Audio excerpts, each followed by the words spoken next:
Welcome to the Fright Lab. I'm Lucas Yoakum. And with me tonight is everyone's favorite audio dive master, Joseph Wren. You ready for a swim, Joe? I've got my water wings, my cooler filled with alcoholic beverages of choice, and enough oxygen to get us through whatever the next 48 hours is going to bring. How are you this evening, all of you gruesome people? I've heard it said that drowning is the most popular or the most prevalent fear amongst human beings. And with some of the films that we've covered on this show, I'm wondering if that hasn't shifted to the supernatural evil or, God forbid, clowns, which seems irrational to me. We'll get there. But today we're talking about what happens when you spend time away from the oxygen, if you know what I mean. Welcome, my friends. If this is your first episode, thank you for listening. If this is not your first episode, well, you know what you're in for. Lucas, what do we got this evening? Well, let's start at the beginning, shall we? The Earth sits in a vast gulf of darkness. It's a blue globe in the middle of a vast cosmic abyss. To me, there's something sort of, poetic about our planet. Earth is the only place in our solar system where we can confirm life exists. And yet, the majority of Earth is covered in water, with dry land being more the exception than the rule. In all likelihood, you are listening to this show safely miles away from the depths of the ocean. The difference between space and our oceans, though there's a similarity there, isn't it? Is that we somewhat know what's down there. Space, we don't really know that much, do we? But in the water, you'd think, well, we know more. We have a rough understanding of the life forms that teem in the deep. But let's be honest. That understanding is rough at best. In his book, Generation of Swine, Tales of Shame and Degradation in the 80s, Hunter Thompson wrote, "It was the law of the sea," they said. "Beyond that, we all enter the food chain, and not always at the top." Earth's oceans are vast, like I said, often barren stretches that humans are absolutely not meant to live in. We're supposed to stay dry and leave the affairs of the depths to the leviathans and krakens that call it home. But that wouldn't be a very human thing to do, now would it? Listeners, audience, siblings, you've probably figured out how I feel about the deep oceans. I am fascinated by them, but frankly, I think they're also terrifying. They might not be able to hear you scream in outer space, but in the ocean, there are things that don't need to hear you to figure out where you are. Of course, it probably strikes you as a bit paranoid or maybe just absurd that I'm so rattled by the deep ocean. After all, who cares about the darkness of the seas? Humans have been seafarers since time immemorial. The age of the sail is done, right? Aren't we all headed for a glorious future amongst the stars? I mean, the richest people on Earth are dumping money into spaceflight, and we're talking about being on Mars by 2050. What's the big deal, right? Yeah, well, despite what some pudding-brained billionaires with sci-fi fetishes and ketamine addictions might tell you, the likelihood of long-term space colonization is likely a pipe dream. The Canadian futurist George Dvorsky wrote an article about this for Gizmodo in 2019. Quote, "While there's no doubt in my mind that humans will eventually visit Mars and maybe even build a base or two, the notion that we'll set up colonies inhabited by hundreds or thousands of people is pure nonsense and an unmitigated denial of the tremendous challenges posed by such a prospect." He goes on to say in the same article, quote, "That we may eventually become an interplanetary or interstellar species remains an open question. We must work to make this futuristic prospect a reality, but until then, we have to make sure that Earth the only habitable planet that we know of, remains that way. Now, I've left a link to Dvorsky's whole article in the show notes, and I recommend you go give it a read. It's a damning indictment for the potential of us all moving off-world by the time I'm a doddering old man. And it's not just Dvorsky making this argument either. There are plenty of people in the scientific community who will point out how difficult space colonization is. And yes, I left a short list of articles for that in the show notes as well, which, again, strongly recommend you look through. So, if you're looking to explore the vast darkness, well, somewhere, for now, you'd better buy a submarine. And you might be thinking, Lucas, you absolute sucker for recurring jokes, what are you babbling on about? Because tonight, I want to talk about one of my favorite sleeper horror joints, Underwater, starring Kristen Stewart, directed by William Eubank, released in 2020. This movie seems to have gone almost totally unnoticed by a lot of the general public, but I suspect that it could be perfectly in the wheelhouse of the Fright Lab's audience. Listen carefully. You are now 5,000 miles from land, and you're descending 7 miles to the bottom of the ocean. See you all in a month. Here we go.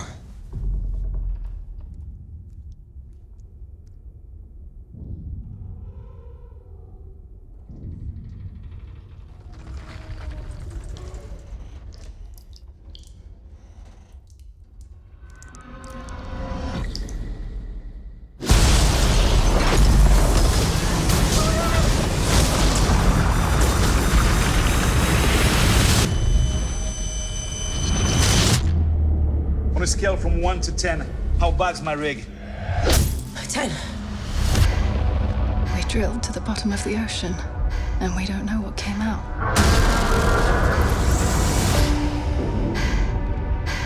Gotta get to the station. How would we even get there? We walk. We're just gonna walk with insufficient oxygen across the bottom of the ocean. You don't know what's out there. Worst idea ever.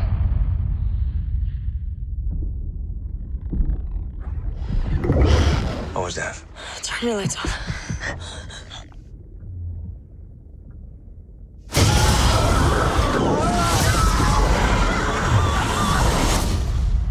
What is that? What is that?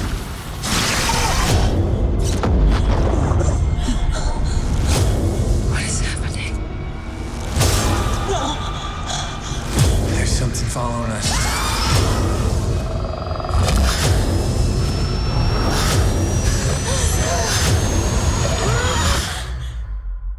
It's pulling me underwater!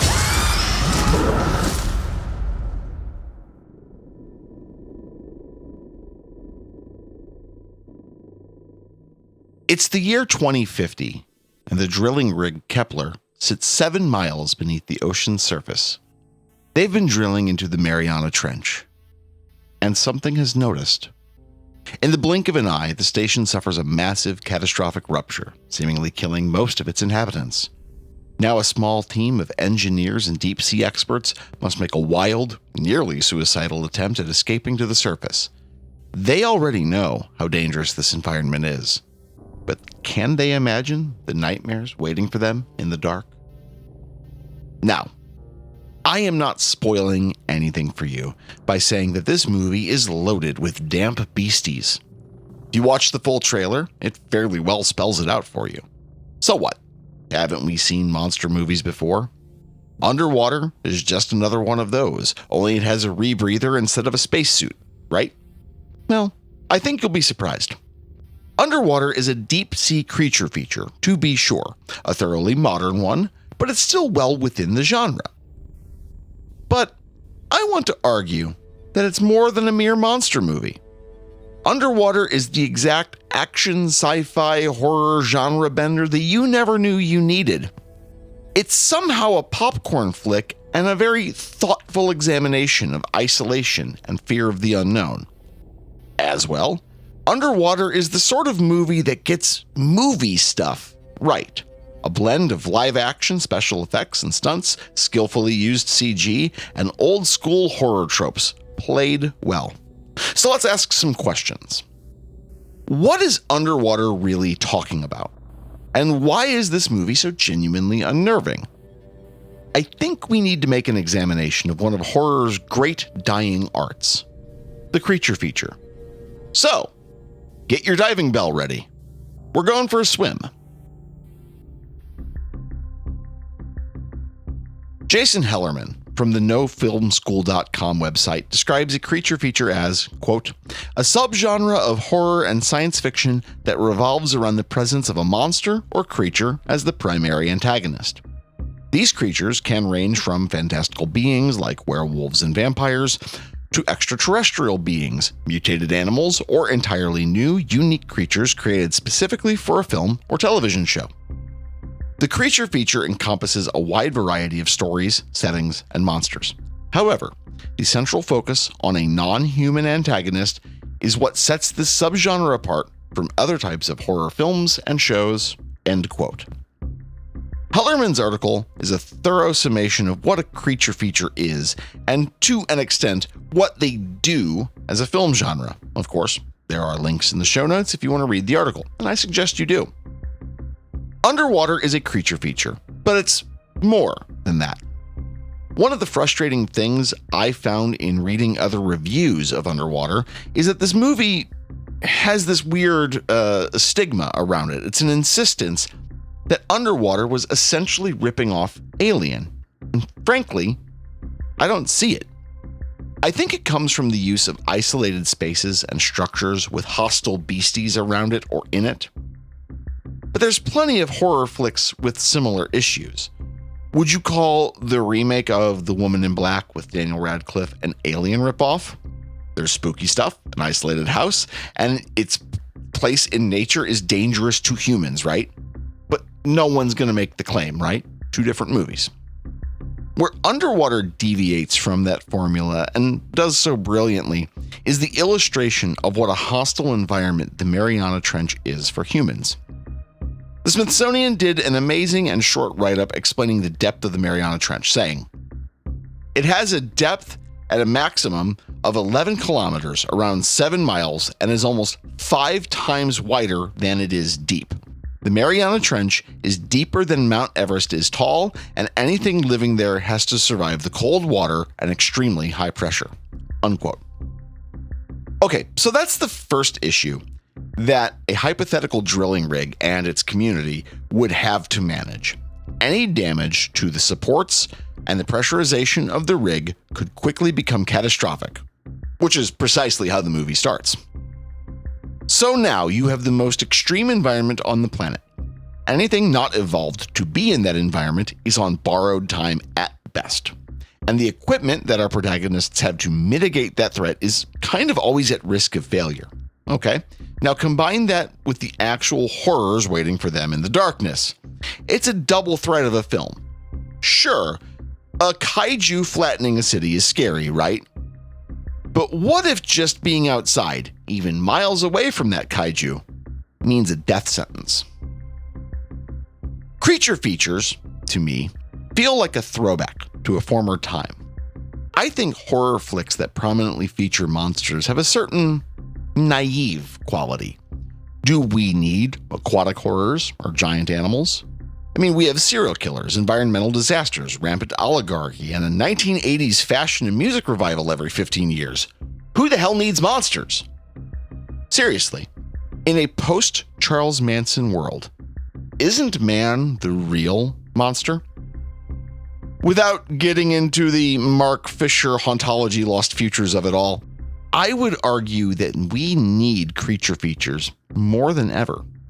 Yes, horror can talk about big subjects and tackle real-world issues.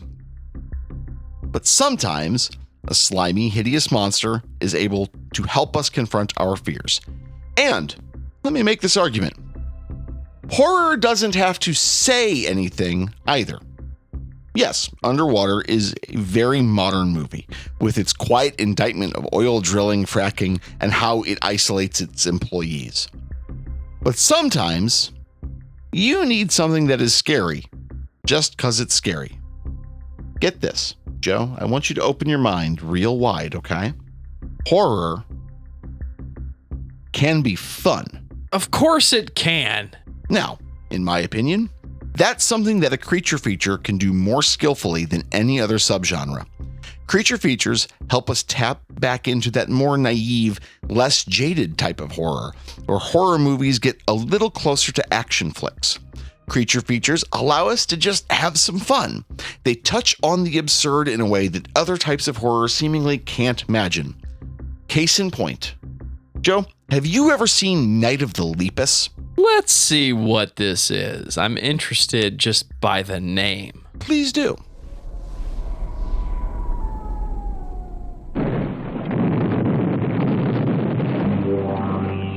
What happened that night science made its greatest mistake? Godzilla. What unknown terror was born that night? King Kong. What is the terrifying mutant The Tingler. that strikes from behind the shroud of night?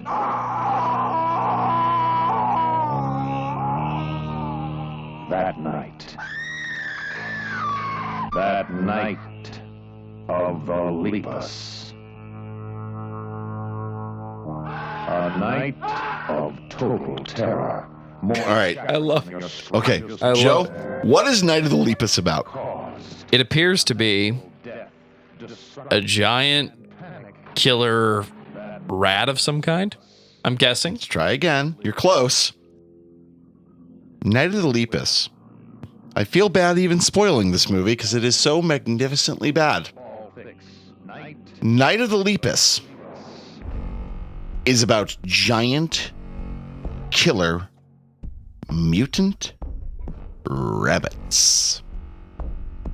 Now, you had a minute to listen to that preview and never once would have guessed giant killer rabbits. It is absolute nonsense. I've wanted to make more than one Monty Python reference this evening. You've just given me another reason. The difference being the killer rabbit and the Holy Grail is rabbit-sized, as opposed to Night of the Lepus when they're nearly as big as a building. So, Welcome to Watership Down 2, the Godzilla edition.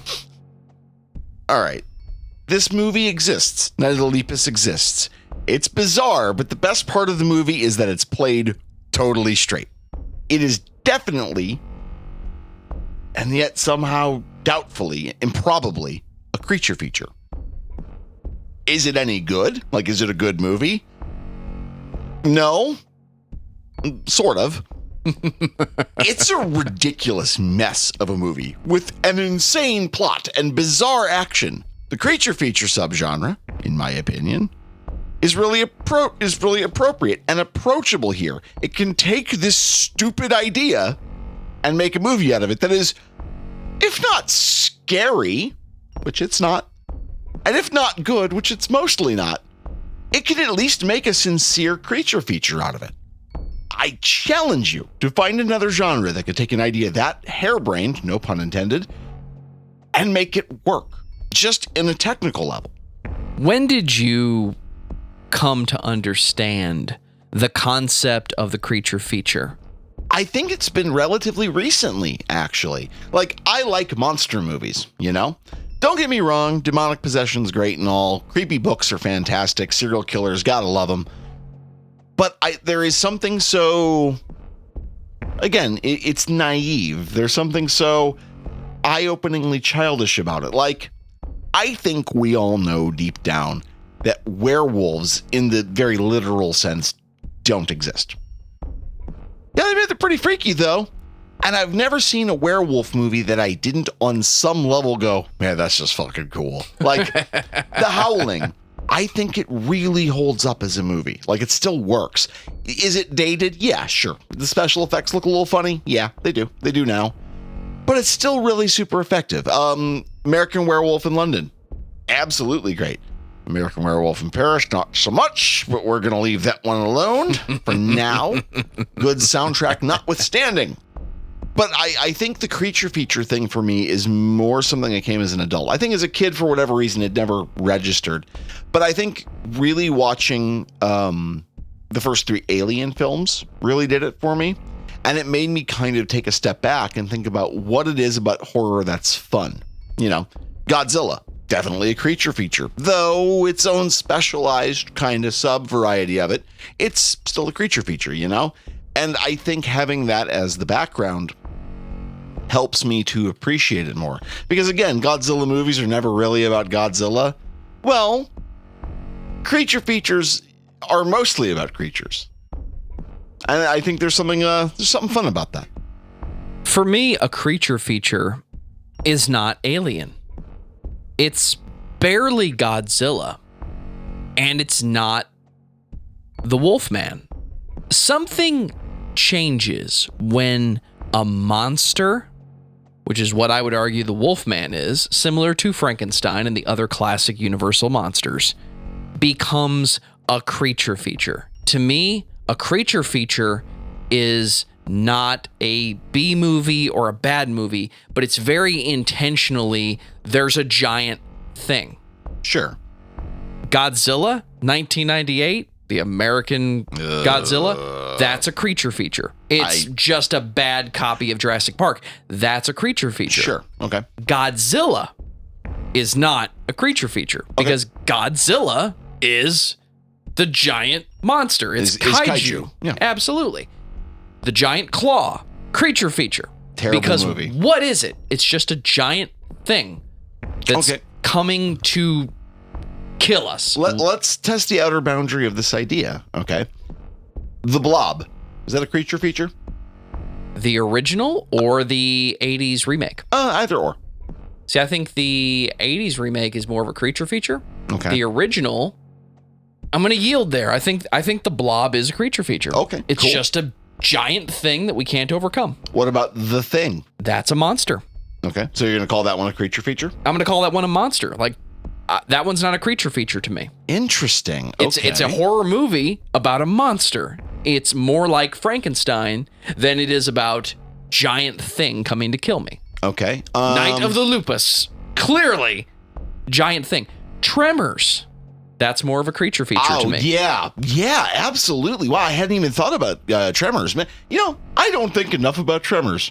We'll say nothing of its sequels, but I don't think enough about the original Tremors. I have a soft spot in my heart for Tremors 2. It's not the worst thing I've seen. Not by a long shot. That would be Tremors 3. Right, moving on. Okay, so with all of that out of the way, I want to dial in on the big question. What is it about underwater, and what is this movie doing that's so upsetting? What is underwater really about? Lovecraft once wrote that man's oldest fear is fear of the unknown. I see the point he's trying to make, but in my opinion, he's sort of telling on himself in that regard. We've already talked about Lovecraft recently, so I'm not going to delve back in there. I think he missed the mark with that comment in a sense. Specifically, mankind's oldest fear, it's not really fear of the unknown. It's fear of the dark. We even have a modern classification of an irrational fear of the dark. It's called nyctophobia. The word comes from the Greek word nyktos, literally darkness, and was personified in mythology with Nyx, the goddess of night. We're afraid of the dark, even if we aren't particularly nyctophobic. And if you don't believe me, I'm going to give you a challenge, okay? Wait until nightfall. Head towards the nearest patch of woods, and once you enter that tree line, turn off your flashlight. Turn off any light source you have available. I'm going to guess that many of you felt a little chill run up your spine at the mention of that idea. It's scary being in the woods alone at night. Here again, you are now no longer necessarily at the top of the food chain. Fear of the dark is an ancient primal fear. So, understand that I am not insulting or belittling anyone with nyctophobia. If you find yourself with a seemingly irrational fear of the dark, please go seek treatment. There's no shame in needing help for phobias. But we all need to understand that the ancient fear of darkness is very real.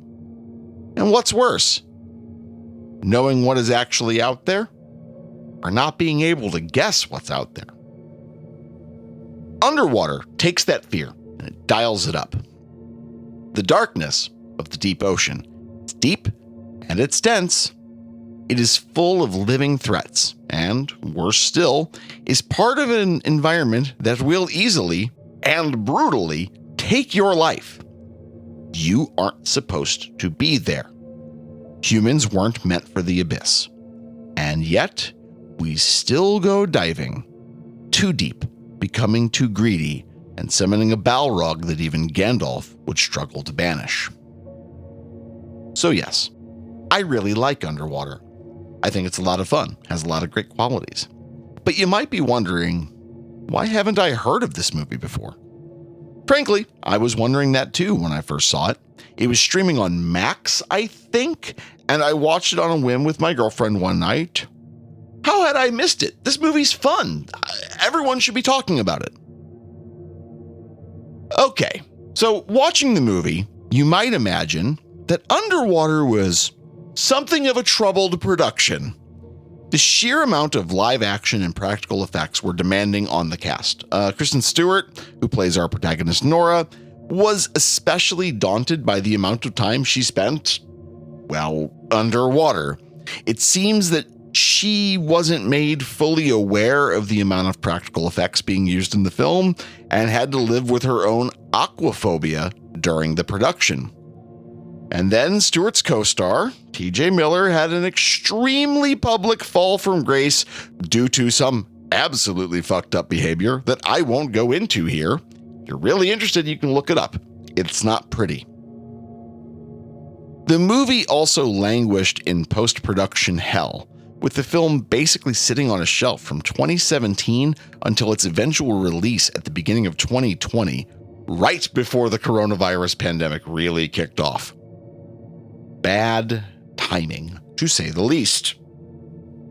The movie also didn't click with the mainstream audiences in America, and honestly, I'm not all that surprised. Stewart is the only big name in the film, and it has a nearly 2-hour runtime and is set in the darkness of the ocean, surrounded by monsters. Not in the ocean, inside the ocean. Whatever.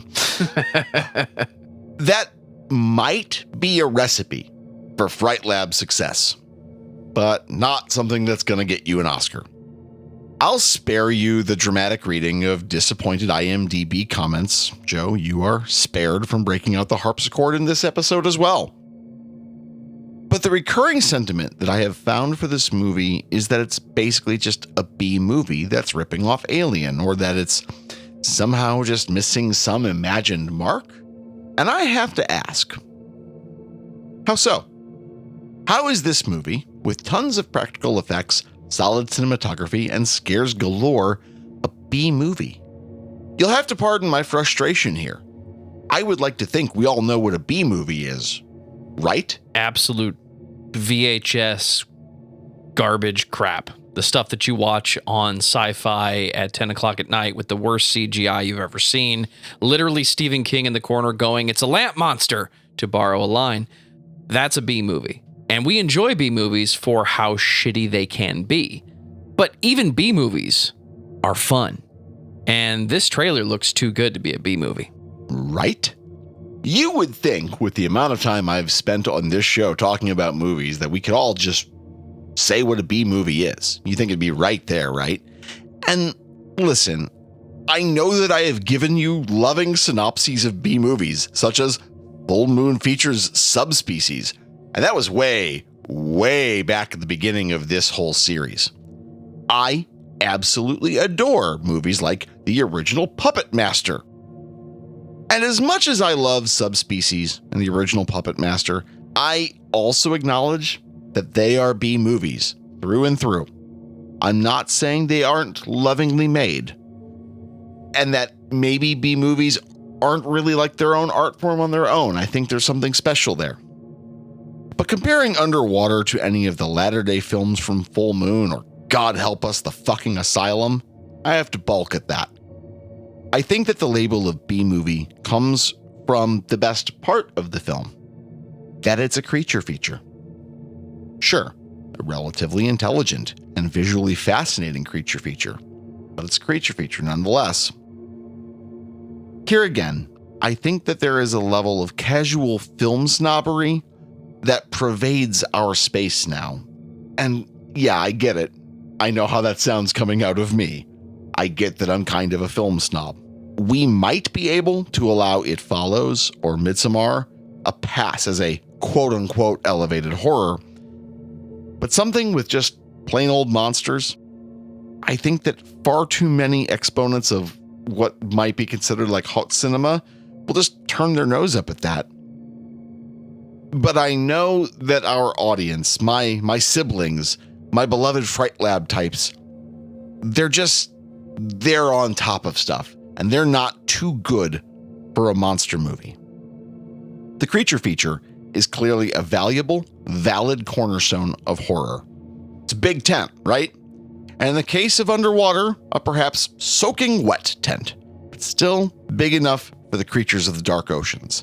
They might have gills, but they are our aquatic cousins, creatures of the night, all the same. So that leaves, of course, one last big question. What do you think? Why did Underwater languish in post-production hell? Do you have any unusual phobias? And should I be adding more B-movies to my diet? You should let us know. You can always contact us at thefrightlabpodcast@gmail.com, and we can be reached on virtually all social media platforms. Either search for The Fright Lab or look up fright_lab_pod. We have so many exciting plans and experiments that we're going to be doing soon, but in the meantime, while we're waiting for that to percolate, Joe, will you tell our amazing audience where they can find our other work? The first place I want everyone to go is discord.thefrightlab.com. That is where this conversation will continue if it doesn't continue on your social media platform of choice. You heard Lucas say it. There's going to be links in the show notes. Or you can reach out to us. You heard Lucas say it, thefrightlabpodcast@gmail.com. I have been creating spooky rock and roll with the Dammit Janets, and you can find everything we have going on at thedammitjanets.com. There's a complete concert there. Please enjoy it. I really hope you do. If you are a fan of heavy metal music, you need to be listening to all the podcasts we are creating at discussmetal.com. We talk about your favorite bands, my favorite bands, heavy metal subjects. If this is your first time listening to The Fright Lab, again, thank you. If this is not your first episode, thank you for coming back. It's getting rather spooky in here with all these crazy creatures looming in the darkness. I'm going to need your help with this one, guys and gals. Take out your phone, scroll to the left, the right, find the place where you can leave the 5-star review or the thumbs up, and let us know how we're doing. We want to hear from you on any of our social media platforms, on Discord. That's where this conversation is continuing. Lucas, please tell everyone how much we love independent artists and independent media. Now I've got just enough oxygen left in my rebreather to handle this conversation. If you are sitting with me at the bottom of the ocean right now and you're thinking, you know what would really help right now? Some dark ambient. Or maybe another horror podcast to listen to while I'm waiting for some hideous wet monster to drag me away to my certainly painful death. What you might want to do is realize that, like all good diving projects, this is a DIY effort. And of course, I'm sure there are no DIY diving projects. I'm running out of steam. Just run with me here. Deep down, we all know that indie media is the future, but we also know that it's not an easy process. So we want to help DIY horror-related projects, be that long or short-form films, be that a new series, a podcast, some dark ambient, some horror punk, or horrorcore rap, whatever. We want to hear it, and we want to help you guys get the bandwidth to make that happen. And, as always, The Fright Lab is written and researched by me, Lucas Yoakum. Joseph Wren is our co-host and producer. We appreciate each and every one of you, and we will talk to you all again very soon. That's Fright Lab for you.